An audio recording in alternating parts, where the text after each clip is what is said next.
Kids. How was Vegas? How was Vegas? You guys look well rested and recuperated. Because we're so young and spry. It was Vegas, dude. I tell you what. I don't feel. I don't feel like it. Yeah, you ran a mini marathon. Yeah, I was in a mini Saturday, marathon like Saturday. Family traditions, man. What am I going to do? I gotta give it to you. That is peak male performance to be able to do.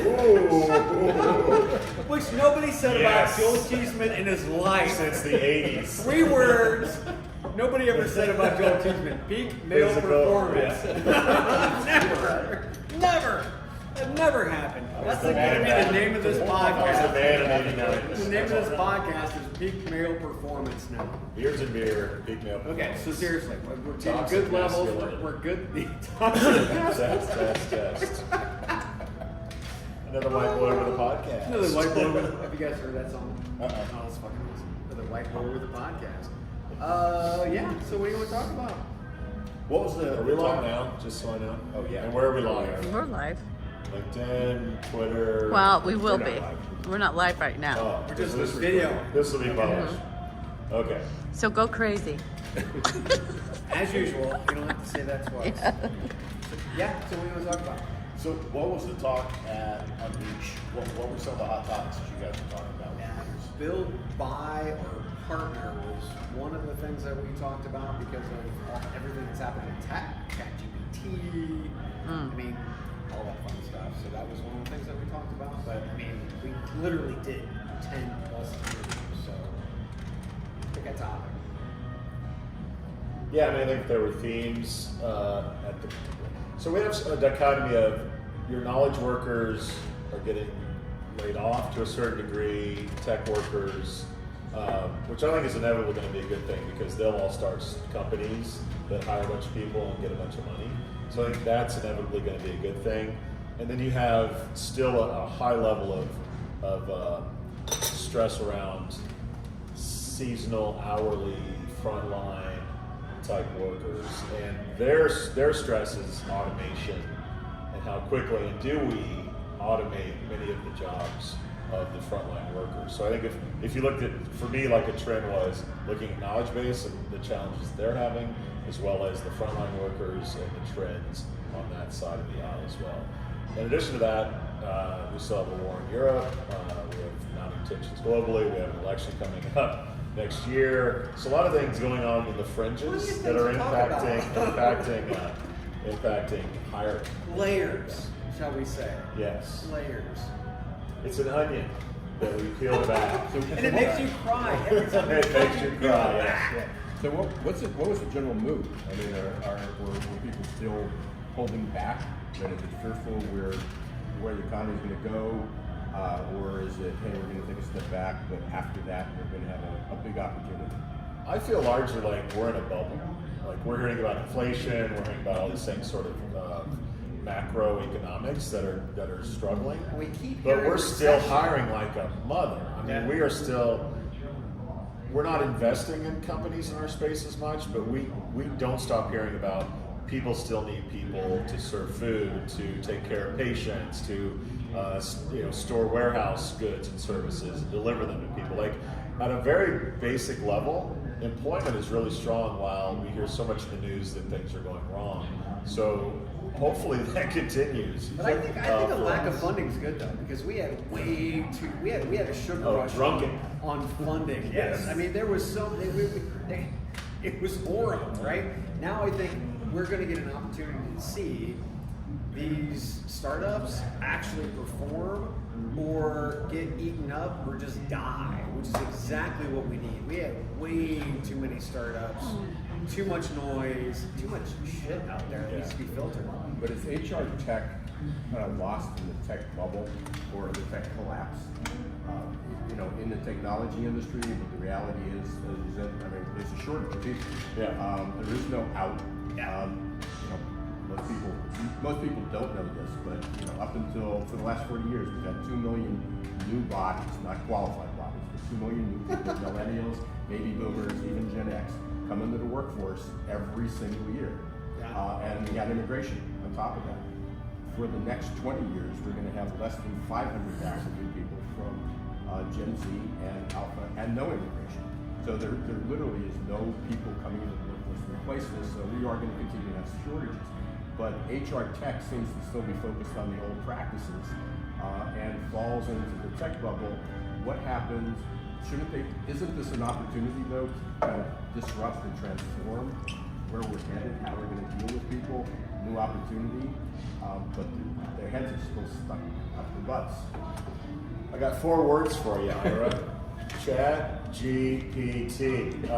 If there was one theme at the conference, I think one of those was an acronym. But go ahead. yeah, right. Hey, I was digging into my inner living color from back in the day.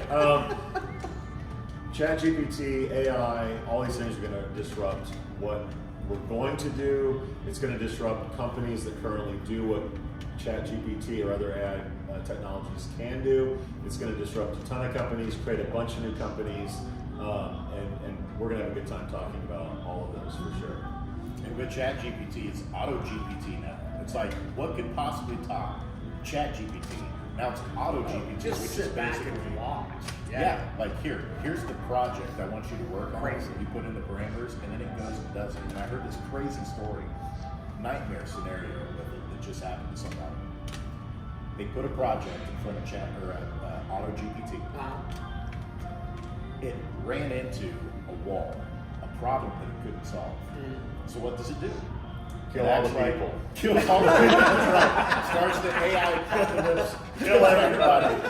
If you're listening to the show, you're one of the few remnants of humanity that's left. Seek refuge in Indianapolis, Indiana. That's the only reason we're surviving. Indianapolis is a refuge. No, it actually went out and it tried to secure a contract with somebody on TaskRabbit who had expertise to solve the specific problem it couldn't solve. So it posed as it's human. And was negotiating a contract with this person. The TaskRabbit contractor sends the contract over to the human, and the human's like, "What is this? What's going on here?" And it unpeeled the layers and realized they got a bank account to pay this contractor. And then naked They got a bank account at SVB to pay this person. Yes. Well, dovetailing on that, there was another one is what happens when because ChatGPT is based on all the information that's out there. So it reads an economics book, and it reads a psychology Oh, great! book. Just what we need. And it we reads should a try. We psychology should book. double down on trickle down economics. It reads about economics, and it reads and finance, and Yes. it reads about Milton behavior, Friedman or some stupid and shit like behavioral that. Yeah. behaviors, psychology. So now it can negotiate with you based on your public profile. So, I mean, you have all this book, it looks at all your fees, how you behave, how you respond to things, what's your outlook. So think about that in our space, right? AI will be able to look at your profile, where you've worked before, what your title was, what the average salary of that title is based on the years that you were there, and come up with some sort of a salary that it thinks you'll be taking because of your past. That won't happen Well, how about interviewing? because salary transparency is going to get rid of all of that. Okay, so that's a non-starter. Carry on. But how about just interviewing it? I mean, it's gonna be a lot smarter than a lot of people. Yeah. But it may come up with a salary based on The in aggregate. who they're standardization. trying Well, to- that makes yeah, sense. that- But it has to also take a look at all the people that you're currently employing. So yeah, I mean, it could happen. There's no question. But back to your original question, until HR gets a fucking spine, and learns that business is what runs everything that they do, right? What they're looking at every day is, oh, wait a minute, my whole life is predicated on this new opening or onboarding or what have you, right? No. If you understand the actual businesses that you serve, sales, marketing, you can talk to the CEO and CTO about their business, then you can get more budget. Why? Because they understand that without you right now, before ChatGPT, right now, they need people to ideate, to create product, to sell product, to Serve customer customers. service product, to be able to expand wallet share, right? To do any of that, you need people. HR, the limpest of all departments, they go into the corner, they put their thumb in their mouth, and they get into the fetal position. We need to be stronger. Were you hearing Less any cool limp. stories? Less limp is what we need. Were you hearing any cool stories how ChatGPT is being used by HR leaders currently? HR leaders, not as much as staffing organizations and startups. We see, because they're more innovative and they're not afraid. Once again, HR and TA for the most part, they're afraid because they might, trip over some compliance, like tripwires that might be there. The rest of it, everybody else is out and they're out in force using it. Yeah, and to add on that, I think writing job descriptions is an easy one. We're seeing vendors integrate that into their solutions. We're seeing some of the basic sourcing, the first contact, if you will, of candidates being automated, rejection letters, things that you would normally do content-wise are being automated by ChatGPT. And a lot of it is just not even just vendors doing it, but just people on their own are figuring out where to go, what to put in, how it works. I mean, this thing has more users than anything else that came before it in a short period of time. So a lot of people are using this and messing around with it and coming up with their own solutions. I think also interestingly, Chad and I have talked about on our show how job seekers are being creative around ChatGPT and creating profiles and replying to tons of jobs and passing pre-screening questions based on ChatGPT Passing intelligence. tests. Passing pre-screening tests, actual copy tests, like actual writing copy that's doing better than most of the applicants that are human. Well, I mean, it counts on your resume if you can write the prompt, right? You can engineer the There's prompt prompt for engineering, ChatGPT. I mean, that's right, yeah. It's the fastest growing profession. But the thing that you mentioned there, I still remember so many times Kevin Grossman, who's a friend of ours from Canada Experience, he talked about how many times people would apply and then they never hear anything back. So at least with AI, it's like, are you actually getting a rejection letter letting you know? That's a huge step forward, right? To actually get some kind of communication back. Which is sad. It but is it's actually being fucking done. sad. Because the problem is that, and again, this goes back to Ira's initial question around HR. We have never been able to scale past the resume and the fax machine. As soon as we were able to start getting resumes electronically, we couldn't scale since. We have not been able to scale since. Hence, all of these black holes that exist. So if we go back 3 years, the pandemic revealed all the vulnerabilities of a company, and then it created opportunity, realizing what remote work would look like, the technology, people were unprepared. So ChatGPT and just AI in general is now putting into our hands. Didn't it just pull back? I mean, just pulled off the Band-Aid, exposed all the vulnerabilities of HR. Because I've been in HR for 27 years, but I've been in business for 40 years. If you've only been in therapy for 25. for 45. The challenge is that we're still talking about people faking resumes, and this just put it on steroids. Is that basically go in and This write is when Chad goes into his Web3. Yes. CV Yeah. wallet, Yeah. watch out, baby, watch out. Right. I mean, that's the transition where people were saying, well, okay, we're trying to digest ChatGPT. We're trying to figure this out. Just give us time. We're going to think about it. We're going to put it on next year's strategic plan. Tech is moving so fast you can't put it in next year's anything. Right. It has to be next week's conversation. And again, going back to the HR is so slow and so spineless, we've got to be able to react. We've got to be more nimble. And I'll revert back to one of the interviews that we had with Jeff Lackey, who used to be over all of CVS hiring. 90% of his budget came from other departments because he went back out to them with business cases and said, look, wait, you want those salespeople to get hired? You want those customer service? You want this, that? We need funding. We don't have enough funding to be able to sustain. So your top 5 positions right now for us is your top 1, maybe half position. So if you can fund us, then maybe we can talk. So he went back to the business to talk about these things, right? We need to think about HR in an entirely different way, and we need to be more nimble. He was nimble, and he taught his team how to be nimble. We have to. You know, I joked on the podcast about one day we'll have robots interviewing robots. He's really not joking. And no one will see anyone until they show up for the first day of work, and we're sadly going to a time where Job seekers are automating, companies are automating, and robots are interviewing.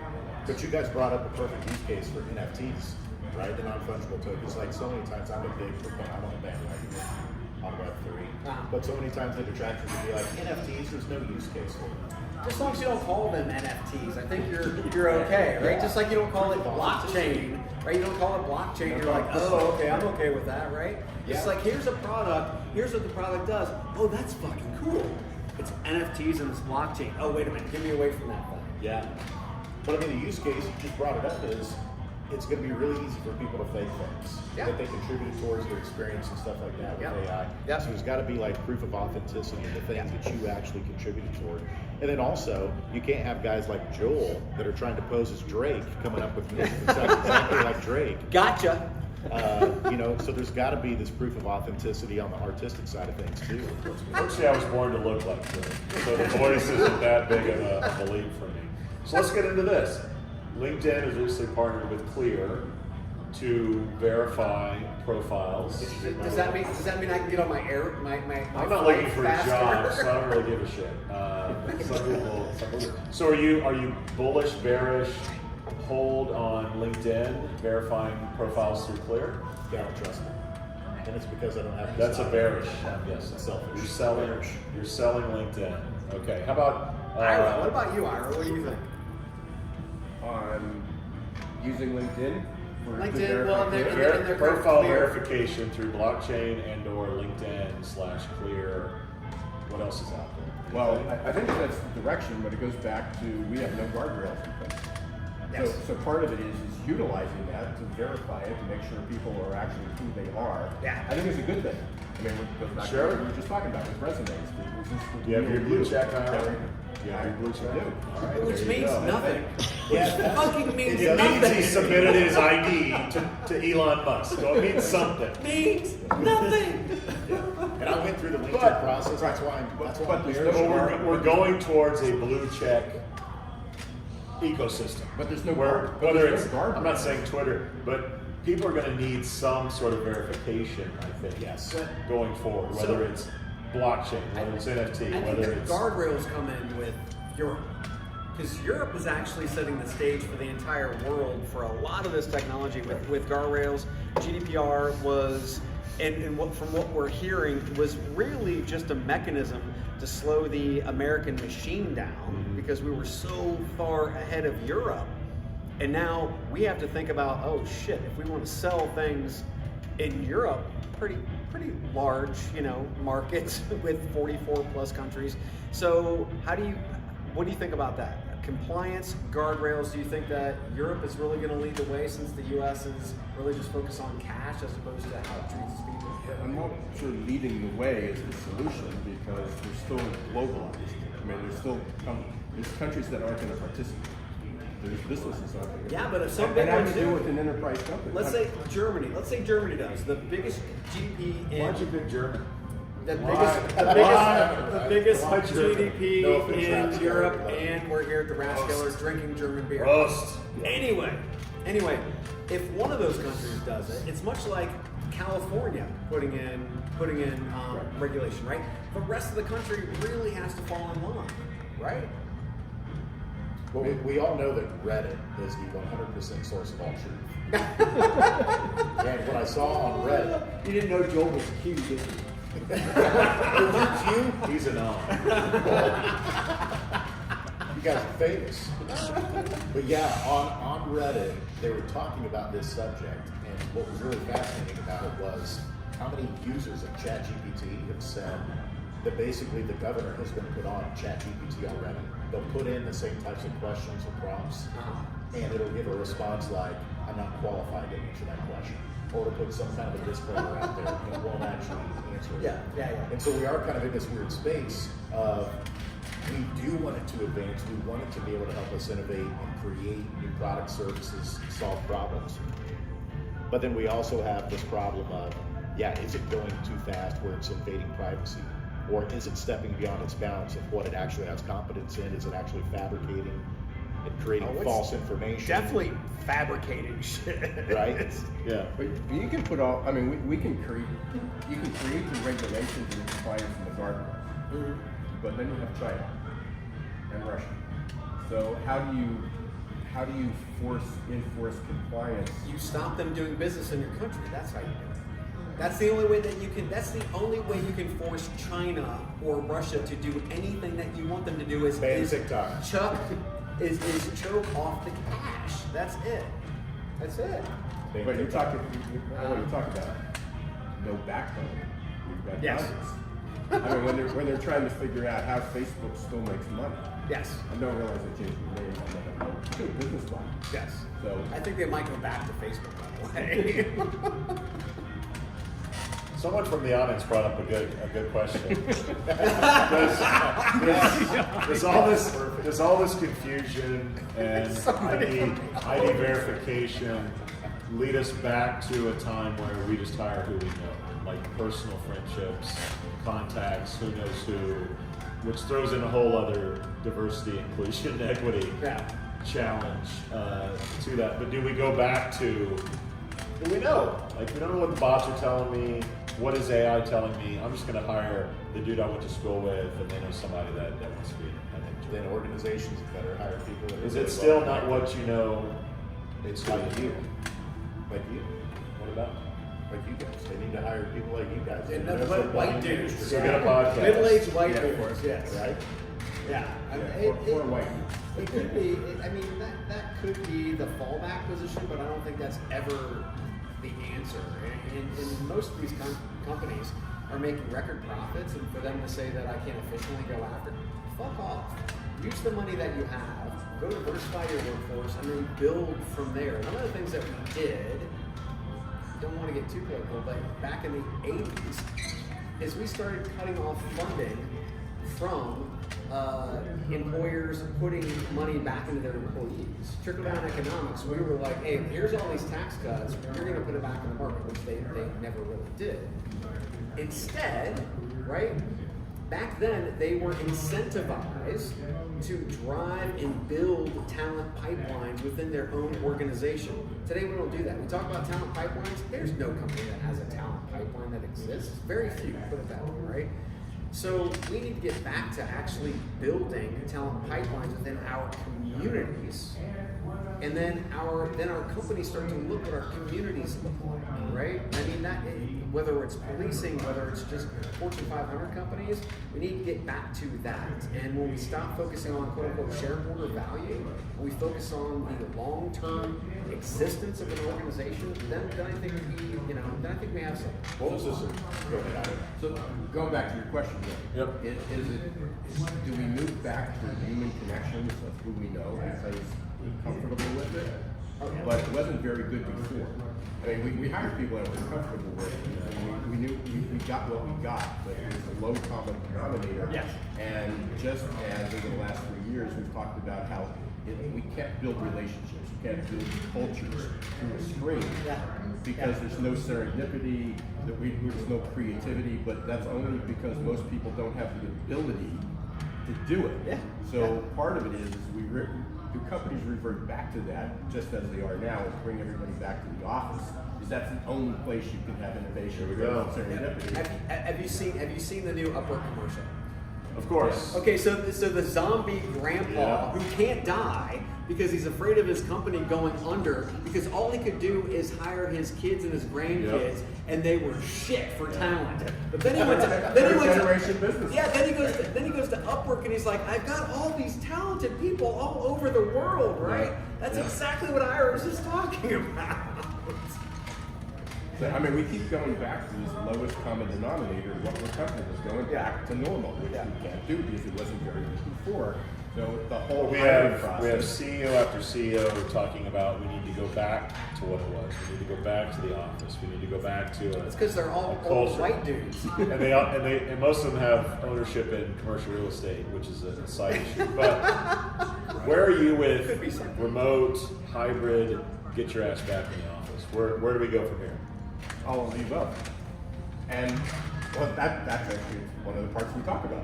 So the conversation we're talking about in the wrong context. It's not about hybrid, in office or remote. It's about flexible. is people want flexibility. Autonomy. They're not and flexibility. Yeah. So they're not opposed to coming back to the office. When you come back to the office because there's a purpose to come back to the office. Because it's the absolute only place where we can function or do something.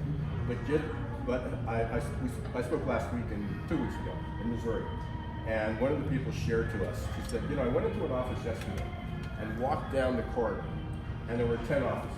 It was a marketing HR kind of business center, and no one was there. And she walks down the office and she hears voices, and all the doors were just marginally cracked, and everybody was talking in the office to each other. So they were in an office on a screen call, sitting at their desk, talking to each other. There was no reason in the world to say, I had to hire child, I had to find childcare, I had to leave somebody, I had to commute an hour and a half to come to this meeting, to sit in my office, to talk to somebody in the next office, because everybody talked through a screen, because everybody was busy, and they don't have to pay 100% attention. But if there was a reason to come back, there was a really, I think this is a brilliant model, and it's from Cushman and Wakefield.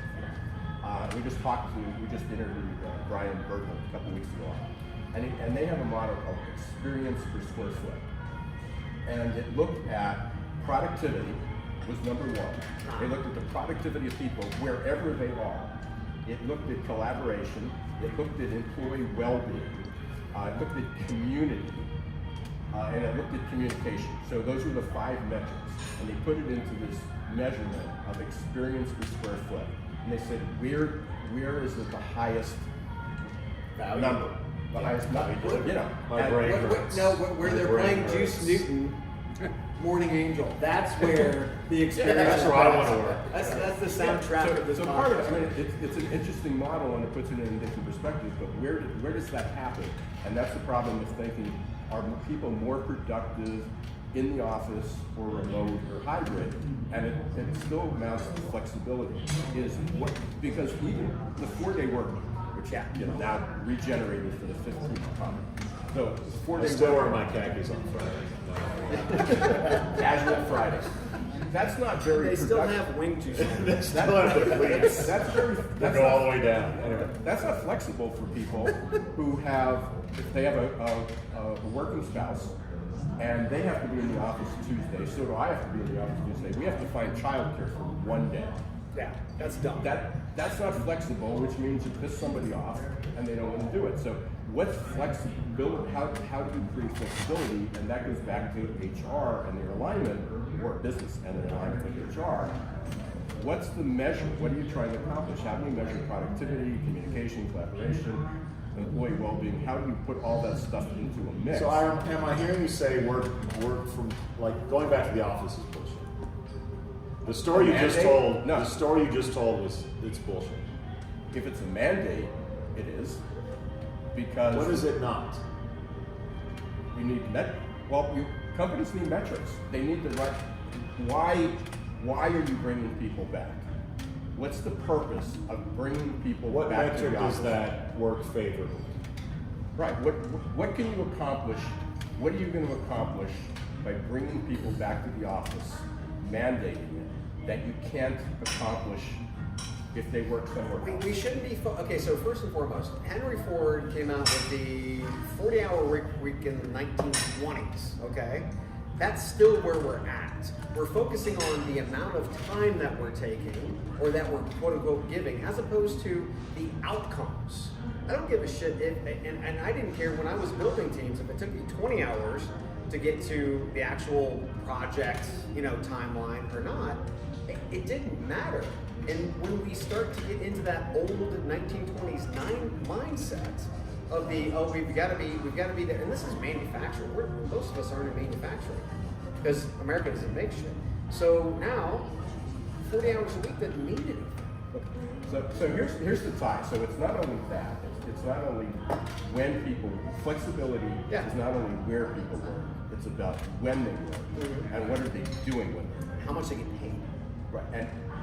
But I can't tell you how many times that we talk about flexibility also comes about when people get paid. So Yeah. day pay. Going back, you have hourly workers, you have senior leaders. Just flip them. Senior leaders. They went from juice food to smoky rock. I'm a little bit out of my element. I'm a little confused. It's a Rathskeller playlist, by the way, guys. So you have this Hasselhoff. So we have people. But by the way, when we talk about day pay, getting paid, hey, I worked 3 days, but I got a bill. I got to go to the emergency. Are we in favor of day pay?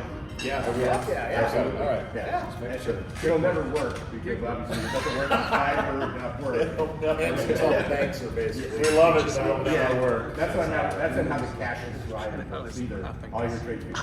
So basically, you get paid when you work. So I can go in and do that. The biggest percentage is not frontline workers.